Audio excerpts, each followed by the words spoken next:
Hello, and thanks for tuning into the show that goes around the continent to bring you stories near and far. I'm Joke Rogers at Channels Television here in Lagos, and I'm joined by Vincent McCurry from the Voice of America in Washington, D.C.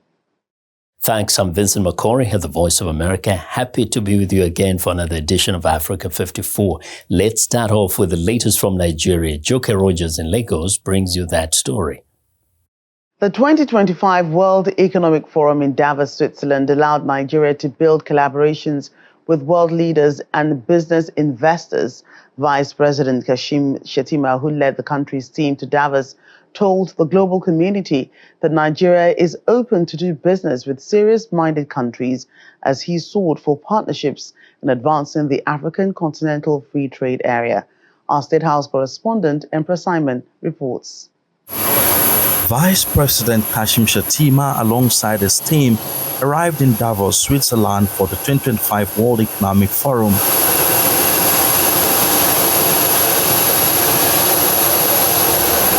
The week-long annual event brought together global leaders, business executives, and development partners to address pressing global and national economic challenges, as well as to identify strategies for sustainable growth. The goal of the Nigeria delegation is to present the nation to the global community and attract investors, and the engagements of the Vice President were indicative of that drive. His first engagement in Davos was a session on co-creating investment opportunities for Africa's frontier markets, co-chaired by the Managing Director of World Economic Forum, Mirek Dosek, and the Senior Vice President of the African Development Bank Group, Mariel-Laure Olugbade. He pushed for new narratives about Africa and Nigeria, assuring that President Bola Tinubu is poised to transform Nigeria's economy. My boss, President Bola Ahmed Tinubu, is a disruptive leader. He's a revolutionary leader. And most importantly, he grew up from the business ecosystem to the financial controller for mobile. Vice President Shettima also took part in a breakfast meeting where he joined global leaders to canvass for more support for the African Continental Free Trade Area that is projected to boost the continent's economy to $29 trillion by 2050. It can boost intra-African trade with staggering 50%. And by 2050, we can have a $29 trillion US dollar economy in Africa. The Vice President believed Africa is the future of the world, and Nigeria is setting the pace with improved investments in education and youth empowerment. In the fullness of time, Africa that meets the agricultural age, that meets the industrial age, I believe will leapfrog to the post-industrial knowledge-driven age. The collective opinions of 900... On the fourth day of the World Economic Forum, the Vice President took part in a panel discussion that focused on the 2024 Global Risk Report, where he assured the international community that Nigeria is safe for foreign investments. Efforts are ongoing through different platforms like the ECOWAS, like the multinational joint task forces, to come up with robust solutions to the challenges facing us. Very good. Meanwhile, Nigeria signed a letter of intent with the World Economic Forum to advance maternal health outcomes in the country. The Minister of Health and Social Welfare, Professor Ali Pate, signed the document on behalf of the federal government. The health and well-being of our population, especially women, children, and those who are vulnerable, is key part of the Renewed Hope agenda. So by signing this memorandum, joining a global activator network for women's health, we will accelerate together with partners external and internal within Nigeria. I think having this activator in the network now will be a huge benefit to all the other members in the network. So promote that exchange. And we believe that Nigeria will both be able to contribute with your knowledge and your experience and your leadership, but also we hope we can also benefit for Nigerian citizens. During his stay in Davos, Vice President Shettima led the Nigerian delegation to hold bilateral talks with world leaders, including President Duma Boko of Botswana and President of the World Trade Organization, Dr. Ngozi Okonjo-Iweala, He also joined President Cyril Ramaphosa of South Africa at a high-level briefing on the Africa Investment Forum. Emperor Simon, Channels Television News. Joining us to assess Nigeria's collaborations with business leaders at the World Economic Forum is Chief Economist Streetnomics Gospel Obele. Thank you so much for joining us today on Africa 54.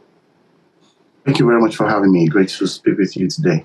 Right. So how will Nigeria ensure effective implementation of all the agreements, commitments, and initiatives arising from the 2025 World Economic Forum? Well, good enough the country had a reasonable level of representation at the forum. I think what will be very necessary is to look at the priorities, in context to all of the commitments and initiatives that have been agreed. So how do we prioritize, especially as it relates to the current agenda and interests of the, Tinubu-led administration? Where do we want investments to go? What sectors do we want to really invest in? What low-hanging fruits do we have that we can easily plug in those commitments or initiatives in on, and how can that generally begin to drive economic growth, prosperity, and, delivery of the campaign mandates of the administration. So I think for me, it would be first to prioritize, and that prioritization can be looked at from an investment standpoint, from an economic agenda standpoint, from low-hanging fruit standpoint, and from leverage, in terms of what sectors or what opportunities can be leveraged on, for higher returns on investments within a shorter period of time.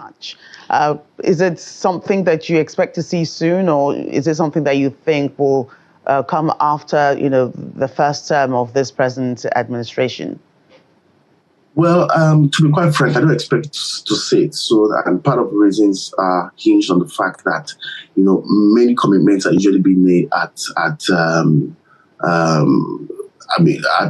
global levels, at those kind of conferences, many interests on them. They just buzz around the conference period that leads to a lot of energy around the initiatives, the commitments, and all of that. But if you come back to reality, you begin to ask ourselves questions around how will this commitment be financed? Where do we contextualize how do we prioritize what is relevant, and where do we contextualize that in the course of what government is trying to do in terms of economic agenda and rollout also its current fiscal or financial year. So there are still lots of internal dynamics that needs to be taken into consideration before we can then define what timelines could look like. The worry about these timelines is that before you know what's happening, it's already January again next year, and there is under convening. This year makes it the second year, that the current administration has taken the oath of power. So there's a press for time. There's a strong dynamics around the politics and economic play. There's also the dynamics around internal resource, internal prioritization, and of course, I feel that there is a strong underestimation of the effort and time required to deliver on some of these commitments, even if they've been prioritized. So first and foremost, to ensure that we are prioritizing what is right. And that's why I really think that we may not really tend to get it right in terms of prioritizing what is right. And if we're able to do that in good time, it may take a longer time to be able to deliver on many of these outcomes. Right. And,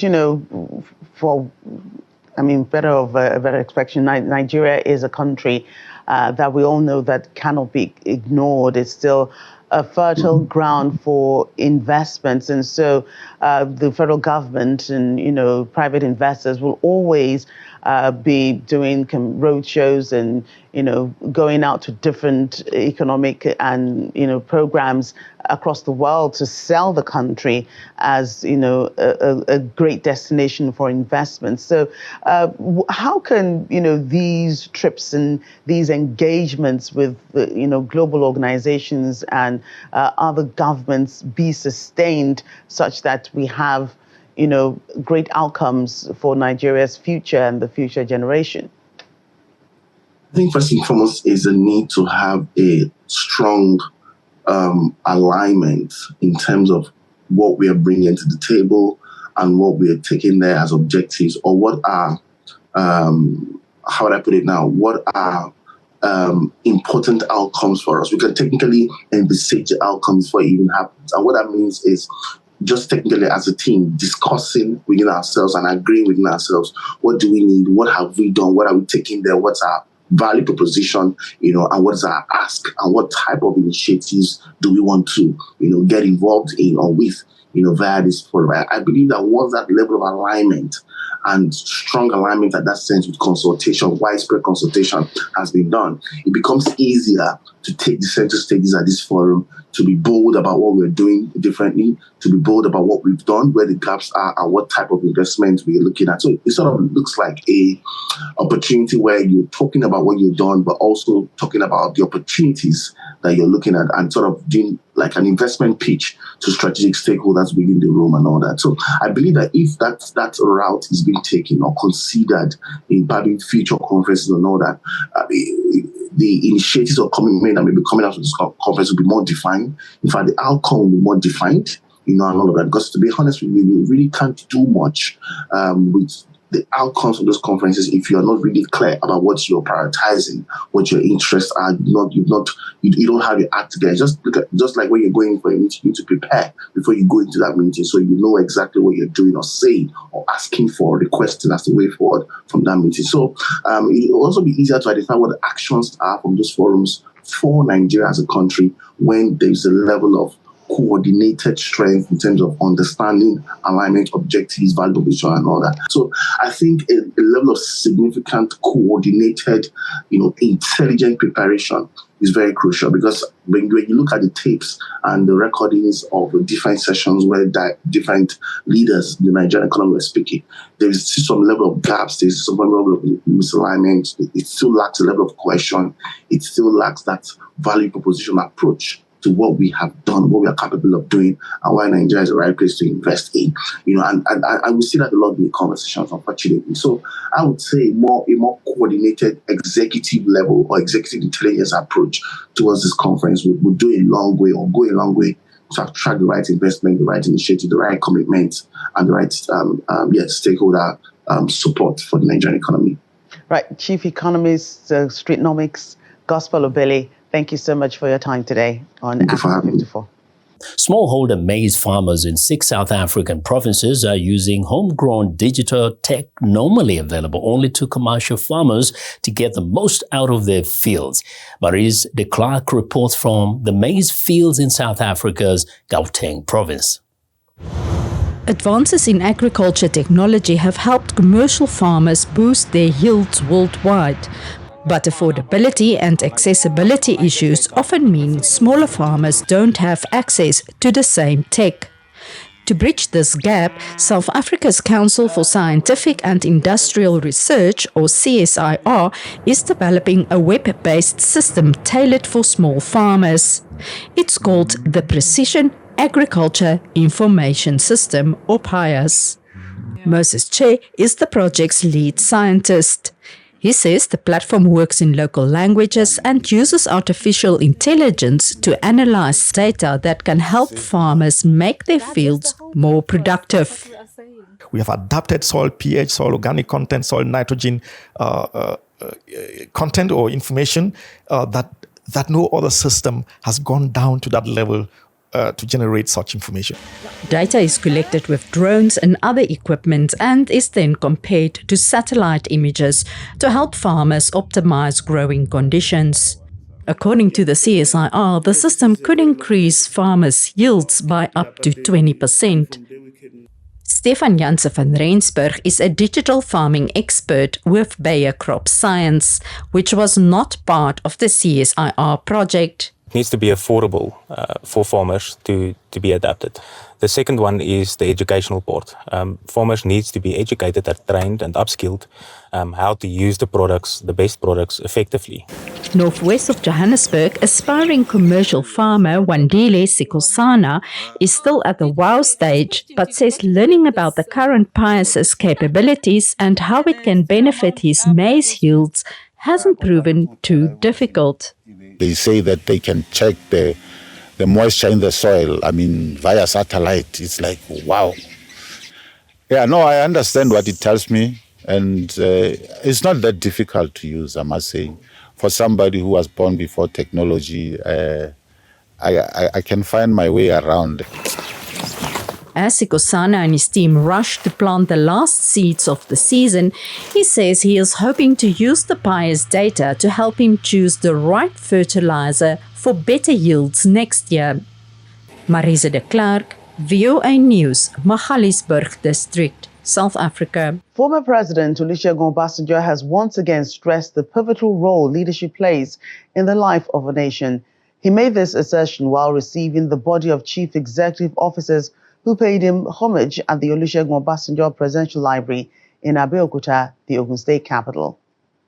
Let me introduce... Former President Olusegun Obasanjo has hosted another body of professionals which cut across different sectors in the Nigerian economy. Very important. Although this visit is a brief one, members acknowledge that the former president has been an inspiration to them. This visit is not about me, it's about CEOs hungry to make a difference in this country, hungry to build organizations that are sustainable, who see you as an inspiration of some sort, that are collaborating in some way, can make a big difference in terms of the mentorship that we have gotten each time we share a moment with you has been significant. Analysts have blamed the country's underdevelopment and lack of quality leadership, and these young torchbearers from across sectors in the Nigerian economy are on this visit appreciated by President Obasanjo, who used the occasion to once again emphasize the importance of leadership. We capture the present and we inspire the future. And part of inspiration of the future is the leadership. And you cannot really have, as the Bible said, hope and a great future without good leadership. In fact, bad leadership will destroy hope. We turn hope into despair. And we turn despair into failure. And failure becomes a destruction. Leadership in the 21st century must use available tools to achieve maximum results, especially technology, in order to impact positively on the people. Leadership at all levels, whether in government, private sector, must embrace clear vision and passionately, drive that vision. And we need to look at the vision that positively impacts the lives of the people. We need to look at how can you use your visionary acumen to make the lives of the ordinary people better. We need to leverage on technology right now. We need to leverage on how can we use technology to make things easier, to make the lives of our people better. So these are things we are looking at in transformative leadership we're talking about.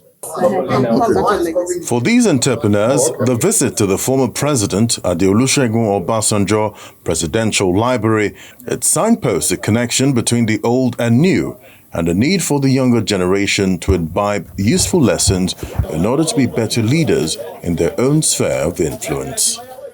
Welcome back to Africa 54. I'm Vincent Makori in Washington. 10 years ago, 80% of Africans believed democracy was the best form of governance and would always choose it over military or one-man rule. Today, that number has dropped to 66% from Ghana. Senator Todd speaks to the former military officer turned democracy advocate and young Ghanaians becoming increasingly dissatisfied with their elected officials. Free the citizens! Free the citizens! Free the citizens! Thousands of Ghanaian youths take to the streets, voicing dissatisfaction with the country's leadership and demanding the release of 53 young protesters detained in September for protesting illegal mining. Joshua Boydo, a social media influencer turned activist, leads the rally.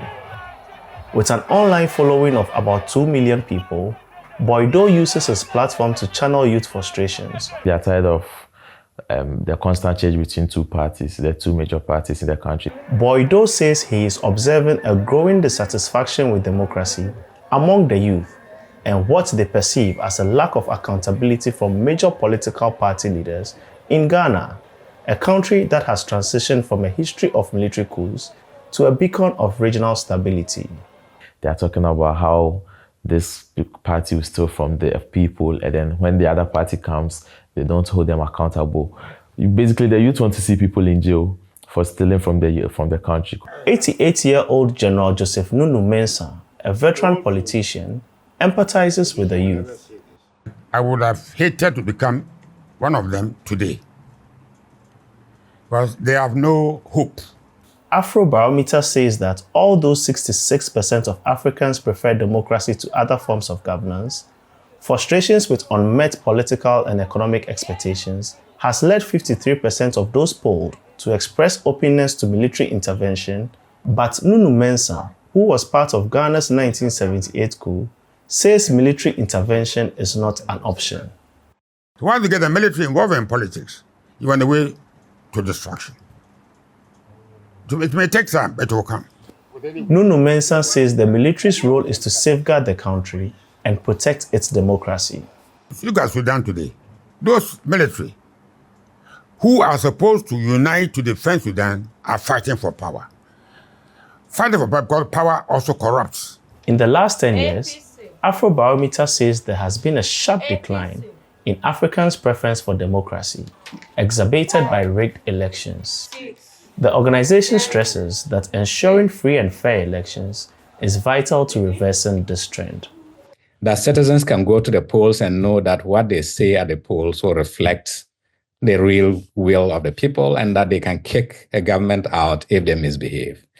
When elections become that effective, then the accountability relationship begin to build from there. Boydo is rallying youth against voter apathy, urging them to remain hopeful and participate in the democratic process.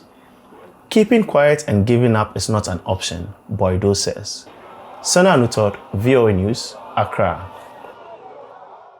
Yobe State Governor Mimala Buni has launched the $2.5 million interest-free community revolving fund to 101 communities across the state.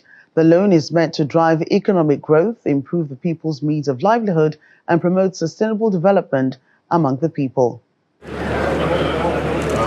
Yobe State Governor Mimala Buni, representatives of the World Bank, traditional rulers, the national coordinator and officials of the Agro-Climate Resilience in Semi-Landscape are here at the official launch of the Community Revolving Fund.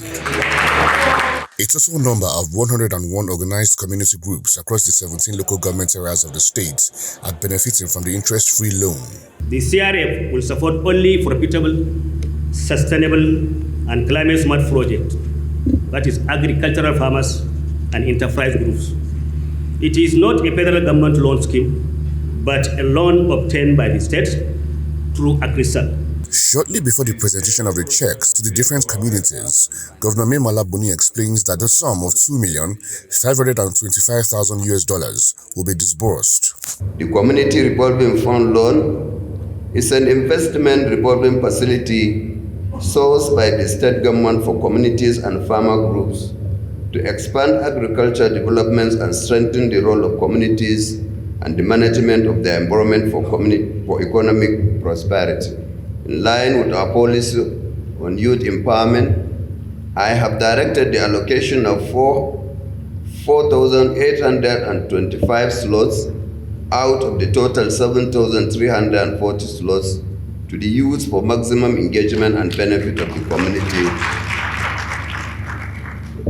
revolving fund loan program. The national coordinator of the program and the environmental specialist of the project applauds Yobe State for performing credibly in the previous exercise.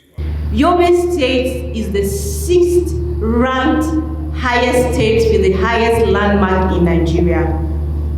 Yobe State also have a lot of its population doing one thing or the other around agriculture. The people of Yobe today are enhanced. 101 communities have access to what we call Community Revolving Fund. That we are encouraging them to go and put it into the agricultural value chain, not to go and marry more wives like the governor said, or buy land and tie the capital, or buy new vehicles, but to put it into the value chain of agriculture so that Yobe State can continue to take first. The highlight of the program is the symbolic presentation of the checks to the beneficiaries. Well, and that's our show for today. You can find all the continent's top news and world news online at voaafrica.com. I'm Vincent McCory in Washington. Channels Television has our last word. We look forward to bringing you another show next week. Remember that channelstv.com is your source for news and other programming. I'm Joke Rogers. Thank you for watching and goodbye.